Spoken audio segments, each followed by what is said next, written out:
जय शिवराय मित्रांनो, आज आहे आषाढी एकादशी आणि आज आम्हाला सुट्टी होती, त्यामुळे आम्ही कुठेतरी फिरायला जायचा प्लॅन बनवला. तर पुढं व्लॉग कंटिन्यू बघत राहा, तुम्हाला कळेलच की आपण कुठे चाललोय ते.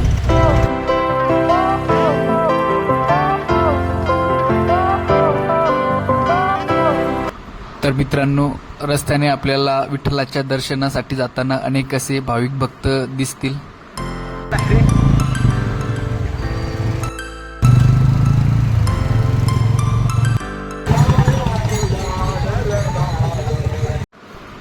तर आपण चाललो आहे छत्रपती संभाजीनगर पासून 15 ते 16 किलोमीटर अंतरावर असणाऱ्या ऐतिहासिक देवगिरी किल्ल्याला व्हिजिट करायला.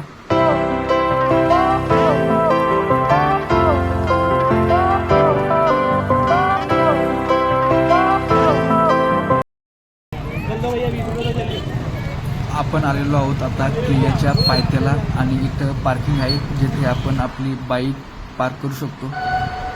बाईक पार्क केल्यानंतर आपण निघालो ते थेट तिकीट काउंटरकडे.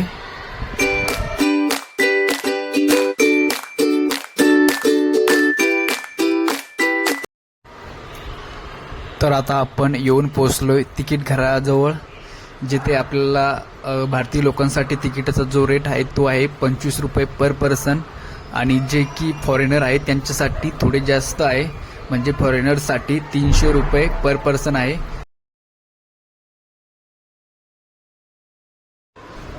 तर मित्रांनो, आता आपण येऊन पोहोचलोय ते किल्ल्याच्या महाकोट दरवाजापर्यंत, आणि हा किल्ल्याचा मुख्य दरवाजा आहे, ज्याच्यामधून आपल्याला आतमध्ये प्रवेश करून किल्ल्यामध्ये एंटर करता येते.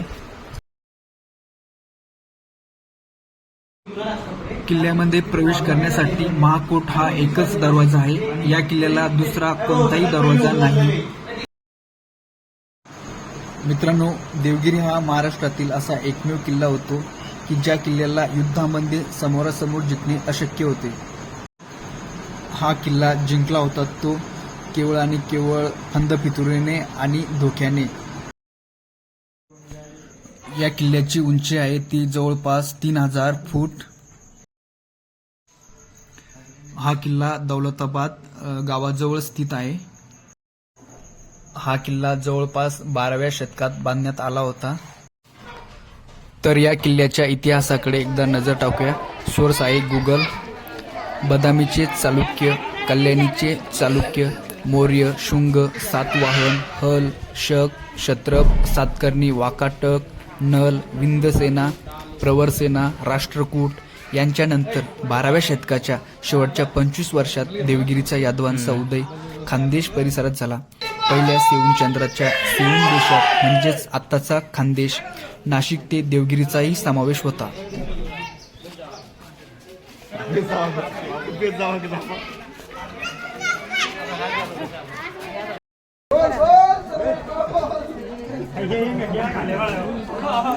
कृष्णा नदीच्या उत्तरेकडे वर्चस्व प्रस्थापित करणाऱ्या या यादव वंशातील 5वा भिल्लम या राजपुत्राने देवगिरी शहराची स्थापना करून पुढे तिथून आपले राज्य चालवले. पुढे सिंघण्णा व त्यानंतर त्याचा नातू कृष्ण यांनी राज्य वाढवले. या कृष्णाचा भाऊ महादेव याची अचूक जन्मतारीख 29 ऑगस्ट 1261 अशी असल्याचे निश्चित झाले आहे. त्याने उत्तर कोकणचा प्रदेश आपल्या राज्यास जोडण्यात यश प्राप्त केले आणि गादी आपला मुलगा अमन्नाकडे सोपवली. पण कृष्णाचा मुलगा रामचंद्राने बंड करून गादी स्वतःकडे घेतली आणि विदर्भ आणि इतरत्रही विजय प्राप्त केले. मात्र 1296 मध्ये झालेल्या अल्लाउद्दीन खिल्जीच्या आकस्मिक हल्ल्यास रामचंद्र तोंड देऊ शकला नाही. आपल्याला समोर जो दिसतो तो आहे मित्रांनो चांद मिनार किंवा चंद्राचा बुरुज. 1445 मध्ये अल्लाउद्दीन बहमनी याने किल्ला जिंकण्याच्या स्मरणार्थ चांद मिनार याची उभारणी केली होती. चांद मिनार हा दिल्लीच्या कुतुब मिनाराशी साम्य दर्शवतो. चांद मिनार हा इंडो इस्लामिक आर्किटेक्चरचा एक उत्कृष्ट नमुना आहे. महाराष्ट्रातील अनेक किल्ल्यांचं बांधकाम हे पडलेलं आहे, परंतु हा एकमेव असा किल्ला आहे की ज्याचं बांधकाम आजही सुस्थितीत आहे.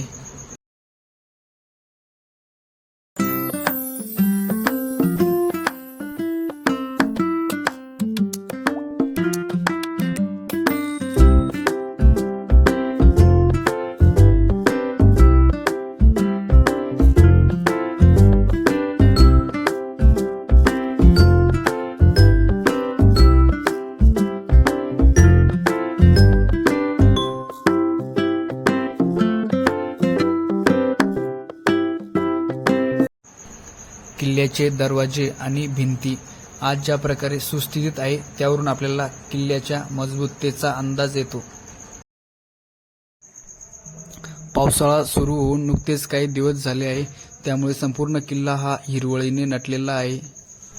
किल्ल्याच्या भिंतीवरती जे हिरवे गवत उगले आहे ते किल्ल्याच्या सौंदर्यात आणखी भर घालत आहे.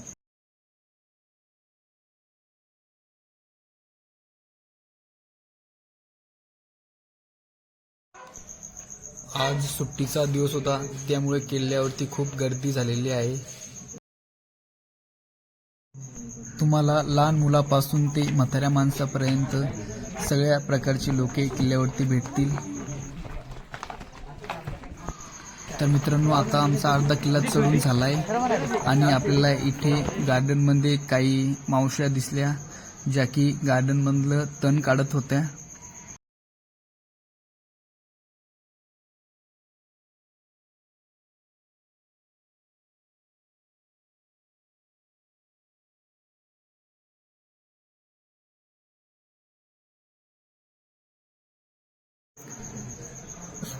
समोर जो दिसत आहे तो आहे मित्रांनो टेहाळणी बुरुज, ज्यावरती पूर्वी सैनिक थांबायचे आणि आसपासच्या प्रदेशाची निगराणी करायचे.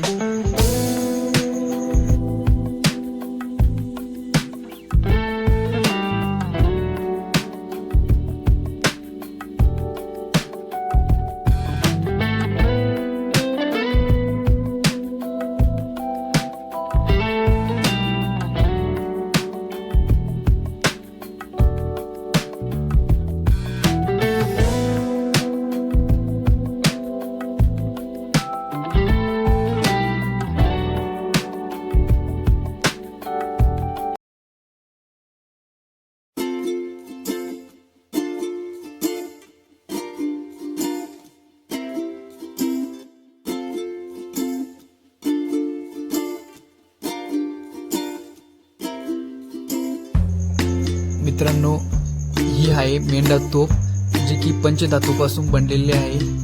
आणि मित्रांनो, या तोफीचा पल्ला खूप लांब होता आणि या तोफीमध्ये एक शहर उद्ध्वस्त करण्याची क्षमता होती.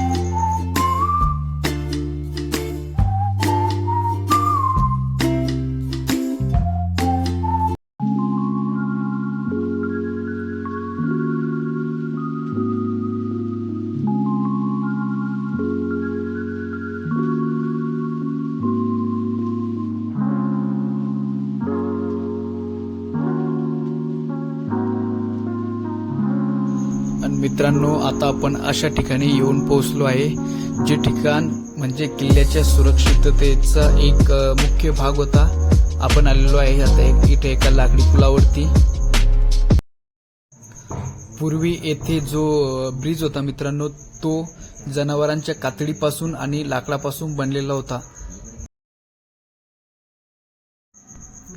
आणि खाली आपल्याला जे पाणी दिसतं मित्रांनो, त्या पाण्यामध्ये खूप अशा मोठमोठ्या मगरी होत्या.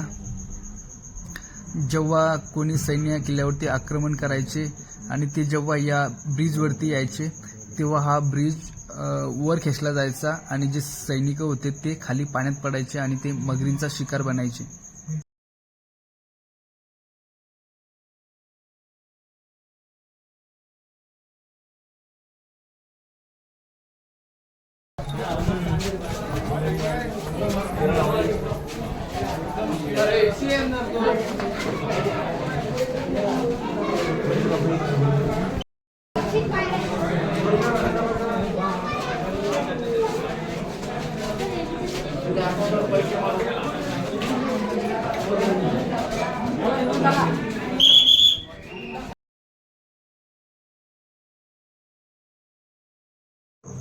तर मित्रांनो, आता आपण येऊन पोहोचलोय किल्ल्याच्या अतिशय डेंजरस आणि भीतीदायक अशा स्थळापर्यंत, ज्याला आपल्याला पार करून वर जायचं आहे.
मित्रांनो, हे जे वरडत आहे हे किल्ल्यावर आलेले छपरी लोक आहेत आणि ते किल्ल्यावरचं वातावरण डिस्टर्ब करत आहे.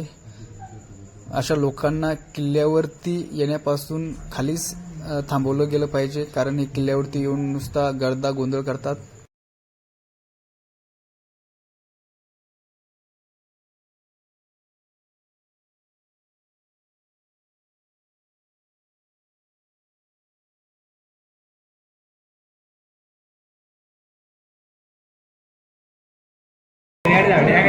इथं थांबलोय आता. इथं खूप गर्मी होते. गावाचं बुलबुलामध्येच फिरत आहोत. खूप गर्मी होते.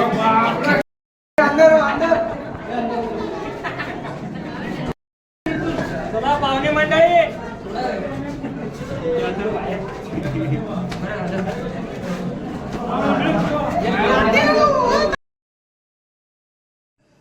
हा जो भूलभुलैयाचा मार्ग तयार केला होता मित्रांनो, हा शत्रू सैन्यांना चकमा देण्यासाठी बनवला होता.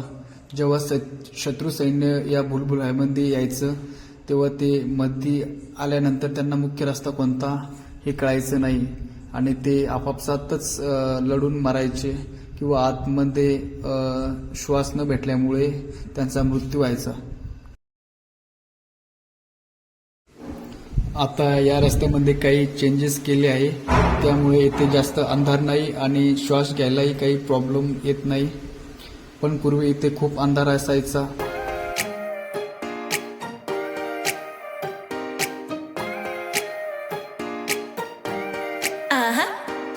Don't you think that I can see you anxiously? Try not to catch a glimpse of me. Don't you worry, it's okay to take a peek. See the magic words now, pretty please. Yeah, you try to hide it, and you've gotten curious.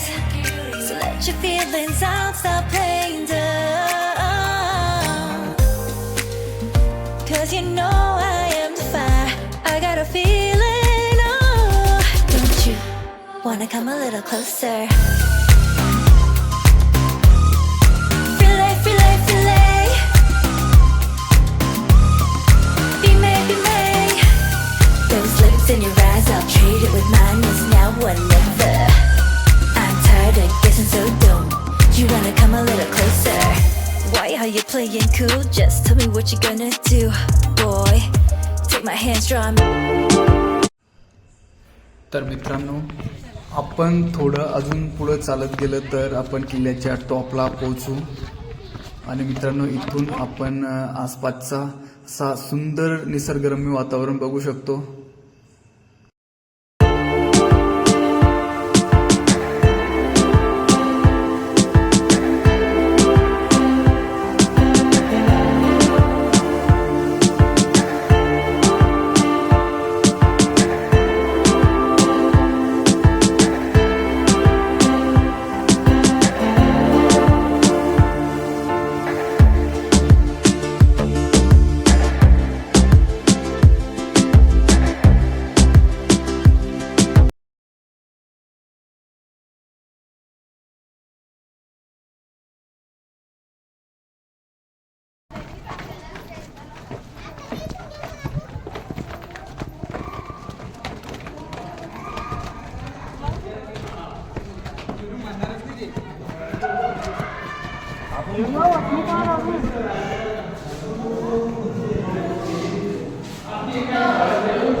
इसवी सन 1327 मध्ये अल्लाउद्दीन खिलजी या उत्तरेतील सुलतानाने दख्खन प्रांत क्रूर आक्रमण करून हिंदूंना लक्ष्य केले.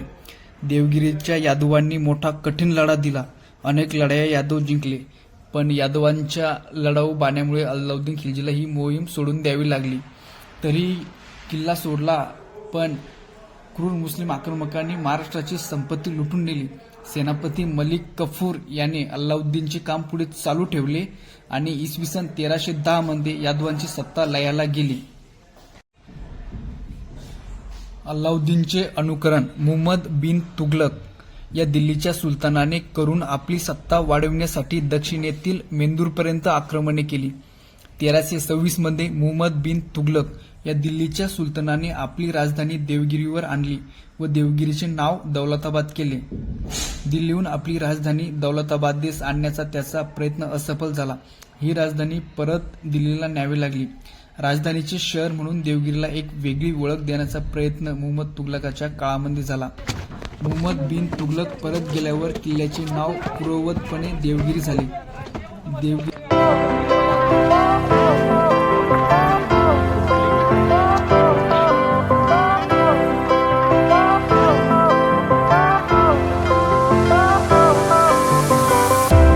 Fire went out, lights went down. When you feel lost in your shadow, don't feel alone, don't scream so loud. We are living in this cruel world. Broken but strong, gotta move on. You are not a bakery of. तर मित्रांनो, आता आपण आलोय किल्ल्याच्या टॉपला. आपला सगळा किल्ला फिरून झालाय आणि आपण टॉपला येऊन पोहोचलोय आणि इथून जो व्ह्यू येतोय मित्रांनो तो एक नंबर आहे.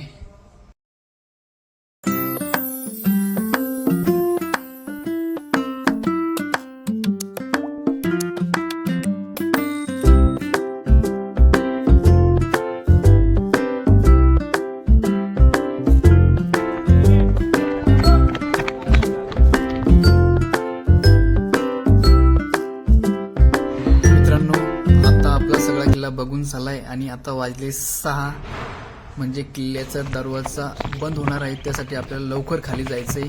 माझे मित्र पुढे गेले आणि मी माग आहे त्यामुळे मी पळत चाललोय लवकर त्यांच्यापर्यंत पोहोचण्यासाठी. तर मित्रांनो, मी येऊन पोहोचले घरी आणि हा आपला राजा बैल आहे आणि तो मला ओळखत नाही. खूप दिवसांनी बघतोय. बघा मला बघून कसा करतोय.